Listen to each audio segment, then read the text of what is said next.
welcome. I am your Rajit sir from Rauts English and Motivation YouTube channel. Today I am going to tell you about subject. दोस्तों पिछले class में हमने kinds of sentence के अंतर्गत पहला kind assertive के बारे में पढ़ा था और मैंने आपको बताया था कि नेक्स्ट क्लास में हम आपको सब्जेक्ट के बारे में पढ़ाएंगे।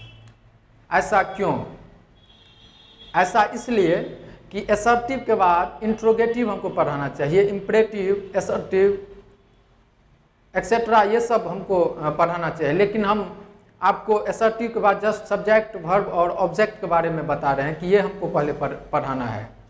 इसलिए कि जो भी सेंटेंस है उनके अंतर्गत एक सब्जेक्ट और वर्ब और ऑब्जेक्ट ये जो है कंपलसरी है एक सेंटेंस के लिए।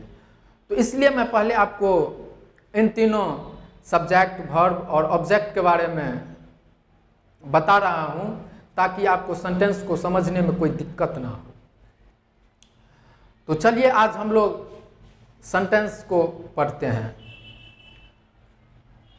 देखिए बहुत सारे ऐसे चैनल हैं जिसके माध्यम से आपको बताया जाता है कि आप 15 दिनों में टेंस टोटल कंप्लीट कर सकते हैं या कुछ इस तरह का जो आप 10 दिन में कर सकते हैं। देखिए वो आप पे डिपेंड करता है, वो आप पे निर्भर करता है कि आप उसे कितने दिनों में समझते हैं या कितनों दिनों में तैयारी कर सकते हैं। ये आप पे डिपेंड करता है। हर वो कोई भी वर्क हो उसे करने के लिए एक प्रोसेस होता है, जिस प्रोसेस के माध्यम से हमको गुजरना पड़ता है। अगर एज ए टीचर कोई आपको पढ़ा रहा है, पढ़ाने के बाद अगर आप समझ रहे हैं, हर चीज़ कर रहे हैं, तो वो आप पे डिपेंड करता है कि उसे आप कितने दिनों में अपने दिमाग के अंदर सेटअप करते हैं। ये कोई ऐसा मंत्र या कोई ऐसा जड़ी बूटी का कोई ऐसा प्रक्रिया नहीं है जो आपको देने के बाद बस हो गया, वो आपके अंदर सेट हो जाएगा। वो आप पे डिपेंड करता है।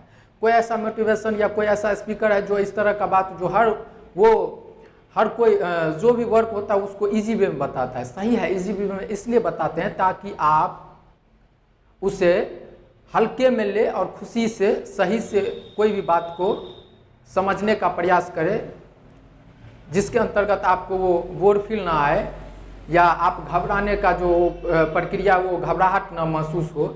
लेकिन फिर भी हर वो कोई भी वर्क है उसका कुछ ड्यूरेशन होता है, कुछ अवधि होता है, कुछ ऐसा कंसेप्ट होता है जिसमें टाइम टेकन होता है। उसके अंतर्गत आपको वो सारा प्रोसेस प्रक्रिया आपको करना होगा और वो आप पे डिपेंड करता है कि आप उसे कितने दिन के अंतर्गत वो कंप्लीट करते हैं। तो चलिए हम आप लोगों को सब्जेक्ट के बारे में बता रहे हैं। देखिए सब्जेक्ट के अंतर्गत आपको 3 पॉइंट आता है, जिसे हमको 3 पॉइंट को याद रखना है। कितने पॉइंट? 3 पॉइंट आता है। सब्जेक्ट के अंतर्गत आपको 3 पॉइंट आता है। पहला क्या आता है? डोअर, सफरर और टॉपिक। क्या बताया हमने? डोअर, सफरर और टॉपिक। ये 3 बातों को याद रखना पड़ेगा। अब आप कहेंगे डोअर, सफरर और टॉपिक, तो हम इसे आपको एग्जाम्पल के थ्रू समझाएंगे। फिलहाल आप अगर इसे डेफिनेशन के माध्यम से याद रखना चाहते हैं तो आप इस तरह से कह सकते हैं, the word which express itself in the sentence as doer, sufferer और topic, that is called subject। क्या बताया हमने? The word which express itself in the sentence as doer, sufferer और topic, that is called sentence। वह शब्द जो वाक्य में खुद को डोअर मतलब करने वाला, सफरर मतलब भोगने वाला और टॉपिक मतलब विषय के तरह व्यक्त करता हो, उसे सब्जेक्ट कहा जाता है। क्या बताया हमने? वह शब्द जो वाक्य में खुद को करने वाला, भोगने वाला या विषय के तरह व्यक्त करता हो, उसे हम सब्जेक्ट कहेंगे। समझ में आ रहा है कि नहीं? डोअर और सफरर और टॉपिक। तो चलिए आप इसे देखिए।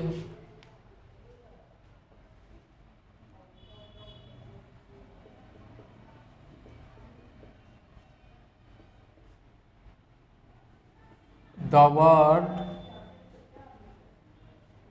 which express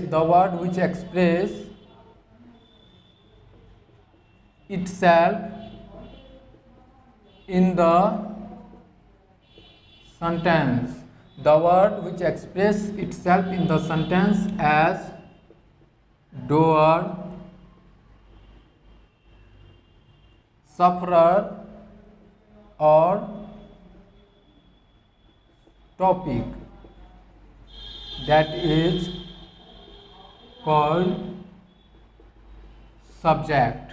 देखिए, the word which express itself in the sentence as doer, sufferer और topic, that is called subject. अब इसे देखेंगे, वह शब्द जो वाक्य में खुद को, वह शब्द जो वाक्य में खुद को डोअर, सफरर और टॉपिक के तरह व्यक्त करता हो, उसे सब्जेक्ट कहा जाता है। देखिए, वह शब्द जो वाक्य में खुद को डोअर, सफरर और टॉपिक के तरह व्यक्त करता हो, उसे सब्जेक्ट कहा जाता है। अब इसे हम एक एक करके डोअर, सफरर और टॉपिक एक एक करके एग्जाम्पल के थ्रू समझने का प्रयास करते हैं।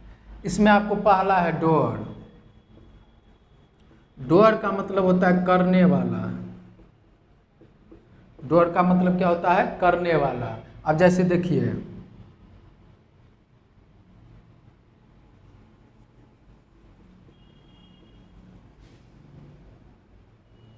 लता सिंग्स अ सॉन्ग, लता गीत गाती है, तो इसमें करने वाले के रूप में कौन आ रहा है? तो गीत जो गाने का काम जो चल रहा है वो किसके द्वारा हो रहा है? लता के द्वारा। लता गीत गाती है, यहाँ पे करने वाला कौन है काम को? लता। तो ये आपका डोअर हो गया है। और डोअर किसके अंतर्गत आता है? सब्जेक्ट के अंतर्गत। तो ये आपका सब्जेक्ट होगा, सब्जेक्ट। दूसरा क्या है? सफरर। सफरर, सफरर का मतलब होता है भोगने वाला। अब देखिए, सफरर के अंतर्गत क्या होता है? भोगने वाला। अब इसके अंतर्गत देखिए, ही इज इल, वह बीमार है। यहाँ पे बीमारी जो शब्द है वो भोग रहा है। कौन सा व्यक्ति? वह। ये वह शब्द जो है, ये जो बीमारी है, किसको लगा हुआ है? तो ही, मतलब इसके अंतर्गत वो बीमारी है जिससे वो भोग रहा है। तो ये आपका सफरर हो गया है, सफरर। और ये सफरर किसके अंतर्गत आता है? सब्जेक्ट के अंतर्गत। तो ये आपका सब्जेक्ट हो गया। ठीक है। अब तीसरा,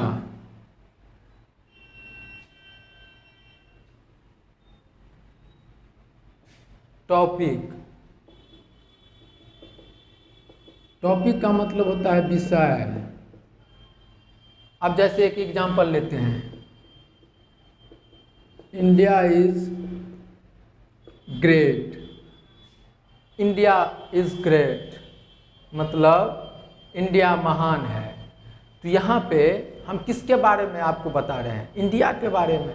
तो विषय क्या बन रहा है? इंडिया, क्योंकि हमें इंडिया के बारे में चर्चा करना पड़ेगा। क्योंकि यहाँ पे मैंने बताया कि इंडिया इज़ ग्रेट, इंडिया महान है, हमें बताना पड़ेगा। कोई क्वेश्चन कर सकता है कि बताइए आप इंडिया को क्यों महान कह रहे हैं। तो इस पर अगर हम जो भी प्रतिक्रिया व्यक्त करेंगे तो वो मुद्दा क्या होगा? इंडिया के बारे में बोलना पड़ेगा। तो वो इंडिया क्या हो जाएगा?